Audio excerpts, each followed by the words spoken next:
Hello, fellow book lovers, both readers and writers. I am Maddie Dalrymple. I write the Anne Kinnear suspense novels and suspense shorts and the Lizzie Ballard thrillers. And I also write, speak, podcast, and consult on the writing craft and the publishing voyage as the indie author. And this is my video series, What I Learned, where I ask writers two questions related to their latest work.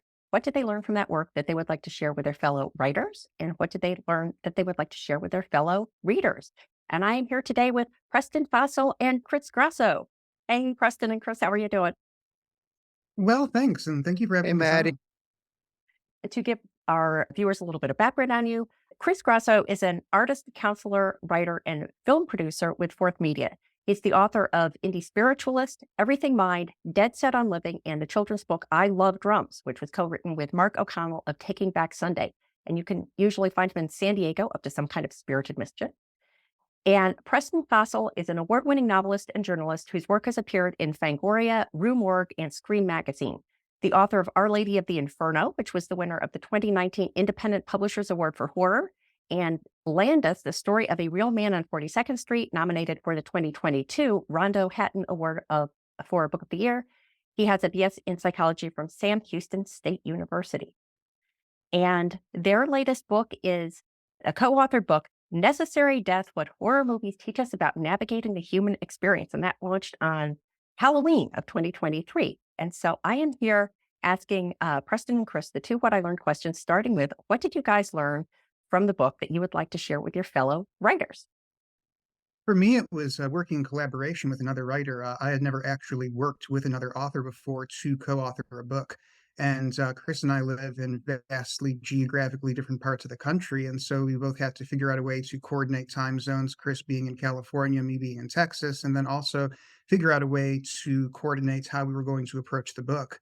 And the solution that we came up with was, because my background is a little bit more theoretical and Chris's is a little bit more practical, we subdivided our sections of the book into Oh, the Horror, which was mine, which is more the theoretical analysis of horror films and themes of mental wellness in them. And then Oh, the Humanity, which became Chris's section, which is about actually putting into practice ideas explored in my section and how people can do different activities, mindfulness meditations, exercises in their day-to-day lives to put that into motion and improve themselves. And it was difficult in the beginning, but it really pushed me as a writer, and I'm really grateful that Chris wanted me on board for this, because it did make me look at writing from different perspectives and spread my wings in terms of engaging in a collaborative effort. Yeah, well said, Preston. And for me, one of the joys was this is the first time I've co-authored a book. So I certainly second what Preston said. And the way we would work on the chapters is, Preston would write his section first, send it over to me, and then I would follow up on that practical application aspect. And what I learned was to keep an open mind and an open heart on the subject matter, because what I thought I would be writing about often shifted based on what Preston had wrote, and brought me into a deeper appreciation and a deeper experience of actually the original vision. So just staying very open to the creative process and the collaborative process. And it was an absolute blast to write this book with Preston, a total honor. But that was my big takeaway. And that's not, I'm sure there's people listening that are authors that aren't co-authoring a book, but just staying open to the process and allowing, that creativity to flow and going in different directions than you might have anticipated. Who knows what that can bring. So that was my experience with it. I had a question for you, and Chris, I'm going to start with you since you sort of mentioned this idea, and then I'll ask Preston as well. But did you have any tricks that enabled you to get past maybe that initial creative or emotional reaction of, oh, that's not what I had in mind, or oh, that's not the direction I wanted to go, or any of those things that were a little bit outside your experience since you had not co-written before? That's a great question. And actually, it lends itself to one of the chapters in the book I write about an Eastern philosophical tradition called Taoism. And it's somewhat related to meditation and mindfulness. And that's something I've been practicing for 20 years. Taoism doesn't ask you to believe in anything specific. It's more of learning to go with the flow, the natural order of life, and looking at nature, example, as our teacher, because nature literally goes with the flow. So for me, having experience with that it was beautiful, because and exciting. There was not one time during this book where Preston would send his part. I'm like, oh no, we can't go in that direction. I was like, oh wow, yeah, let's go in that direction. Like, and if I felt in my heart or gut that like we weren't going in a way that was going to serve the book or readers, of course I would have said something, but that was never the case. So for me, just really um adaptability, again, open-mindedness and just going with the flow. And we cover that topic kind of, I think, intermittently in various chapters, not just in the one where I addressed Taoism, but that was very helpful for me, not just in writing, but life in general, just showing up and being flexible and adaptable. I don't know. For me, it's so much less stress in my daily experience. So, yeah. Yeah, that is a great tool and great advice. Preston, how about you? Were there any tricks that you used to get past the maybe any creative or emotional barriers to co-authoring? For me, it was having the opportunity to actually discuss chapters of the book with psychologist colleagues of mine. I know a handful of practicing psychologists and psychiatrists, and depending on the chapter and depending on the subject matter and the area of expertise, it was if I ever ran into a road bump, being able to go to them and share with them what I had written and share with them what my ideas were and have that alternate perspective on the material. The Thing chapter, especially, I really struggled with. The closer that I am to a movie or a piece of media, the more difficult it can be for me to write about it. And The Thing is one of my all time favorite horror films. And so I really struggled what perspective to take on it and what angles to tackle. And what ended up in the book is probably about a third of what I actually wrote. It had to get cut down because I just generated so much material in that one chapter. And a friend of mine is a IO psychiatrist by the name of Dr. Aaron Chernak, and I ended up looking at The Thing as a workplace horror film, and she was able to give me a lot of insight there that ended up in the final book. And without that alternate perspective, there's chapters of this book I would still be working on. Yeah, I think sometimes that having your co-author light a fire under you is helpful. I co-authored one fiction work, and I have co-authored a nonfiction book in the process of co-authoring another fiction book. And fortunately, for none of those was I under the gun time wise. And I think that that's even more important for a co-authored work than for a solo work, because my trick is always never to react immediately to anything. I hear my co-author say, if someone says, "Oh, I think we should go in this direction," sometimes my initial thought is just to type out a response right away. And I find that if I wait 24 hours, then I've percolated on it, as I like to say, and I can bring a more impartial perspective to it, which you can't do if you're really under the gun and you're saying, okay, no, we have to like react to everything immediately. And I'm curious about what the time frame was for creation of Necessary Death. Chris, let's start with you. Do you want to talk a little bit about how you manage the time frame aspect of it? Yeah. So, this book actually is something that took about 5 years to see the light of day. It was an idea I had quite a while ago, and it went through a few iterations. And then I asked Preston if he'd be interested in coming on board. And once we actually got the book, my literary agent got it sold to HCI Publishing, we'd already had a good chunk of it done, or at least the ideas were flushed out. We had our sample chapters done. But one thing that did happen, and I'm kind of glad that it did, was we saw that, publication dates are on Tuesdays and Halloween was on a Tuesday this year. And we're like, oh, how apropos is that? So it did bump up the editorial process a bit. They didn't force us to do it, but they're like, if you guys want to do that, we're just going to have to move a little quicker.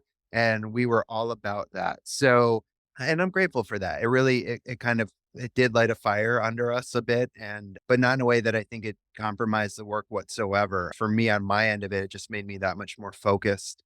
And really, like, when I sat down to work on it, I sat down to work on it. So, and Preston was great. He would write, as I said before, the first part of the chapter, send it over. And then sometimes I was moved to write my part right away, or just like you shared about maybe sitting for 24 hours and then sitting down and, different scenario, but still letting ideas percolate and then move to it when I felt moved to go to it. It was a challenge because I want to say, signed the sale in November of 2022. And then in order to meet that Halloween date, had to have a first draft completed in March of this year. And I had never written under the gun like that before. My arrangements with my publishers for fiction work have always been very laissez faire. So that was a challenge to me in terms of being able to get all of this done in this very abbreviated time frame and knowing that you do have a due date for this. It was interesting because this is the first book that I have worked. No, I take that back. It seems my nonfiction, it's more conducive for me to write it outside the house because the book you mentioned in my introduction, Landis, that's a nonfiction book, and I wrote the bulk of that at a motel on holiday break. And then this, I wrote the bulk of it at the Half Price Books flagship store in Dallas because I was taking continuing education classes at my synagogue in Dallas at the time that we were writing this book. And my synagogue is directly down the street from where my wife teaches high school. It's like 2 blocks away. And so it was a waste for us to drive 2 cars into Dallas. So I would drop her off at her school in the morning, and then I would go to Half Price Books and work all day. So you can actually go and see the bookstore in Dallas where my half of this book was written. I don't know what it is, but there's something about being in public that's more conducive to my nonfiction writing, and something about being sequestered in private that's more conducive to my fiction writing. Very interesting. I like that idea. So I've hit you up for a lot of advice, things you learned that you'd like to share with your fellow writers. So let's switch to what did you learn from A Necessary Death that you'd like to share with your fellow readers? And I'm going to kind of lead the conversation because I'm very interested in this. Where did the idea come from to combine horror movies with navigating the human experience? And let's start with Chris.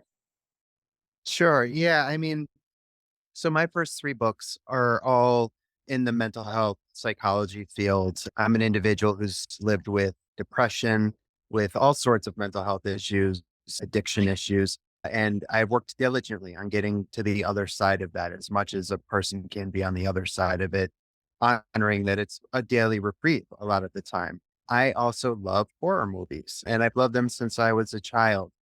And I would attend horror conventions because I'm a big nerd like that. And I always had so much fun. And I'd meet a lot of people that had similar issues or things they'd gone through in their lives that I did.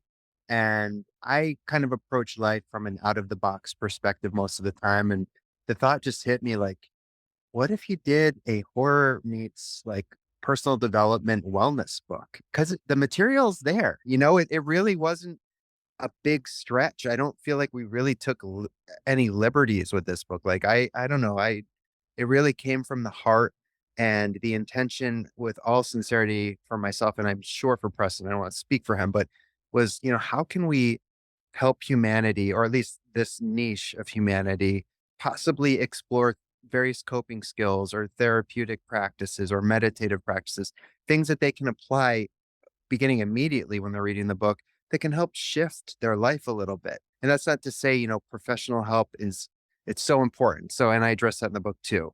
This is not a cure all, but it's something to help individuals in their human experience. So that's where the idea came from. And that's just anything I do in life is I'm passionate about helping other people in any way that I can. So, yeah. Preston, what do you think about that question? Yeah, it's all Chris's idea. This was his baby. This is his brainchild. I'm really grateful that he brought me on board because it isn't like anything I've ever encountered before, and it isn't like anything I've ever done before. And that was something that was really attractive to me about it.